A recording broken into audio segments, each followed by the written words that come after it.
Alors, vous avez ici une base de données que vous pourriez trouver en entreprise, par exemple, et l'une des premières choses à faire en statistique descriptive, ça va être de pouvoir dénombrer les données que vous avez au sein d'un ensemble de données.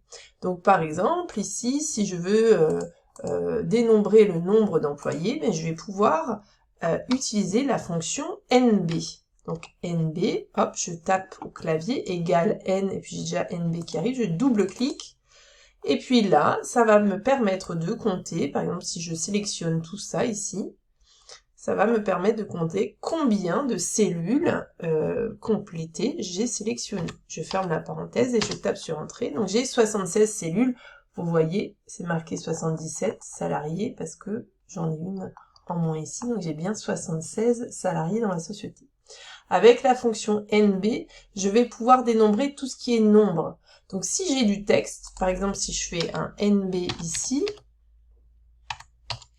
eh bien ça va m'afficher 0 parce que c'est du texte. Donc si je veux dénombrer du texte, j'ai une autre fonction qui s'appelle NBVal. Donc NBVal, vous voyez, vous l'avez ici, et bien là, même si j'ai du texte, hop, ça va me le compter. NBVal permet de comptabiliser tout type de données. Donc si je refais un NBVal ici, et que je prends par exemple toutes ces données-là, j'ai pris 9 données par exemple, eh bien ça va me comptabiliser que ce soit du texte ou des nombres. Donc NB permet de comptabiliser que des nombres, NBVal permet de comptabiliser du texte ou des nombres.